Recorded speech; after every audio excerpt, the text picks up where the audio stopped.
Bismillahirrahmanirrahim. Assalamualaikum warahmatullahi wabarakatuh. Innal hamdalillah nahmaduhu wa nasta'inuhu wa nasta'hidih wa na'udzubillahi min syururi anfusina wa min sayyiati a'malina. May yahdihillahu fala mudhillalah wa yudhlilhu fala hadiyalah. Asyhadu an la ilaha illallah wa asyhadu anna Muhammadan abduhu wa rasuluhu la nabiyya ba'da wa la rasula ba'da amma ba'du.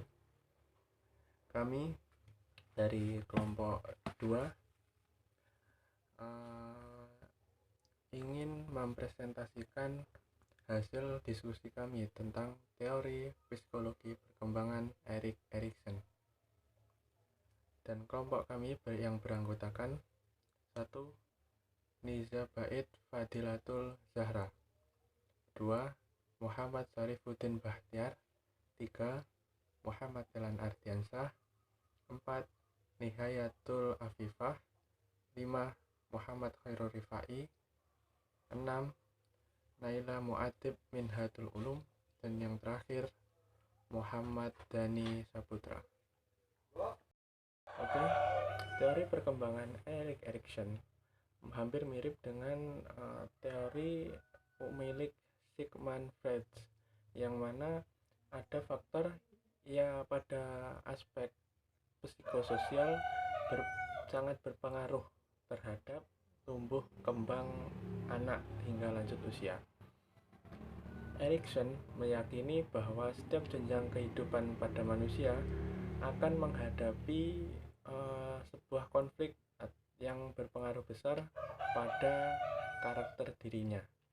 Konflik ini bisa berpengaruh positif ataupun negatif. Apabila tahapan pada psikososial di usia tertentu bisa dilewati dengan baik, maka kekuatan ego akan meningkat. Nah, sebaliknya, jika tidak terlewati dengan baik, maka asa yang kurang ini akan terbawa hingga dewasa. Tahapan psikososial Erik Erikson. Yang pertama, bayi lahir 18 bulan. Pada fase ini, konflik akan berpusat pada kepercayaan atau trust vs mistrust, artinya kepercayaan dasar yang paling awal terbentuk selama tahap sensorik oral dan ditunjukkan oleh bayi lewat kapasitasnya. Peran orang di sekitarnya sebagai pengasuh sangatlah krusial. Apabila pengasuh berhasil memberikan makanan, kasih sayang, kehangatan, dan rasa aman, maka akan membentuk karakter seseorang yang bisa dipercaya. Sebaliknya, jika bayi tidak mendapatkan pengasuhan yang konsisten, tidak dekat secara emosional, atau merasa terabaikan, maka akan tumbuh menjadi orang yang takut dan tidak percaya pada dunia. Hasil akhir dari proses ini adalah harapan atau hope. Yang kedua adalah anak-anak usia 2-3 tahun. Memasuki tahap kedua, bayi sudah menjadi anak-anak yang memiliki kendali diri lebih besar. Rasa mampu mengendalikan diri, anak akan memiliki kemauan baik dan bangga yang bersifat menetap. Sebaliknya, kehilangan kontrol diri dapat menyebabkan perasaan malu dan ragu-ragu yang bersifat menetap pula. Nilai kemauan muncul pada tahap kedua kehidupan ini. Erikson meyakini bahwa anak yang memiliki kendali diri akan otomatis merasa lebih mandiri. Contohnya, memilih apa yang ingin dimakan, mainan favorit, hingga baju yang akan dikenakan. Hasil dari proses ini adalah keinginan atau will. Jika berhasil, anak akan memiliki kuasa atas dirinya, dan jika gagal, akan muncul rasa malu dan penuh keraguan. 3. Usia prasekolah dari umur 3-5 tahun. Di tahap ini anak mulai terlihat dalam permainan interaksi sosial jika berhasil melewatinya dengan baik. Anak akan merasa bisa memimpin orang lain, sementara bagi yang gagal akan kerap merasa bersalah, meragukan kemampuan diri sendiri, dan jarang berinisiatif. Ini adalah fase yang membentuk karakter manusia hingga memiliki tujuan hidup. Hal ini hanya bisa dicapai apabila anak berhasil menyeimbangkan kapan menyampaikan inisiatif dan kapan mau bekerja sama dengan orang lain. 4. Usia sekolah dari umur 6 sampai 11 tahun. Pada tahap ini anak harus belajar mengontrol imajinasinya yang sangat kaya dan mulai menempuh pendidikan formal.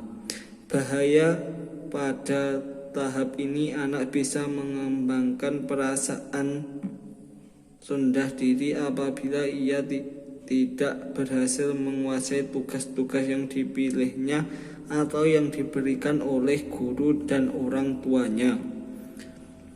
Nilai kompetensi muncul pada tahap ini. Rasa kompetensi dicapai dengan menerjunkan diri pada pekerjaan dan penyelesaian tugas yang pada akhirnya mengembangkan kecakapan kerja. Remaja 12-18 tahun. Fase saat remaja mencari jati diri yang akan berpengaruh pada hidupnya dalam jangka panjang. Pada tahap ini, ego memiliki kapasitas untuk memilih dan mengintegrasikan bakat-bakat dan keterampilan dalam melakukan identifikasi dengan orang yang sependapat. Remaja yang berhasil akan konsisten dengan dirinya, sementara yang gagal akan merasa bingung dengan jati dirinya. Yang kedua, awal dewasa, umur 19-40 tahun. Fase intimasi isolation berkaitan erat dengan berhubungan kasih sayang dengan pasangan. Jika berhasil, maka orang bisa membentuk hubungan yang erat. Mengingat tiap tahapan pada fase sebelumnya, hal ini berkaitan dengan identitas. Orang yang tidak yakin tentang identitasnya cenderung lebih mudah merasa kesepian hingga depresi. Hasil akhir dari tahapan ini adalah love atau cinta. Ya, saya akan melanjutkan presentasi dari Mbak Niza. Berada di fase dewasa, seseorang tentu ingin melakukan sesuatu yang membuat dirinya berguna. Jika sukses, maka akan muncul rasa berguna. Sebaliknya, jika gagal, akan merasa keterlibatannya di dunia tidak signifikan atau signifikan.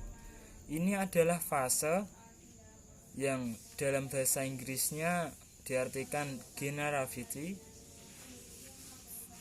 visi, stagnation. Hasil akhir dari fase ini adalah kepedulian atakar, mulai dari melihat anak tumbuh dewasa hingga merasa dekat dengan pasangan adalah bagian penting dari tahapan ini. Nomor 8, kematangan. Ini merupakan pada usia 65 tahun sampai meninggal dunia. Dari mulai tahap ketika seseorang melakukan refleksi pada apa yang dilakukannya semasa muda. Jika merasa puas dengan pencapaiannya, maka akan muncul rasa cukup. Sebaliknya, jika tidak puas, akan muncul penyesalan hingga rasa putus asa. Hasil akhir ini adalah kebijaksanaan atau wisdom. Orang yang merasa puas terhadap apa yang dilakukannya semasa muda akan siap menghadapi akhir hidupnya dengan damai. Selesai. Jika ada kurang ataupun kesalahan dari kelompok kami, mohon dimaafkan. Sekian, terima kasih. Assalamualaikum warahmatullahi wabarakatuh.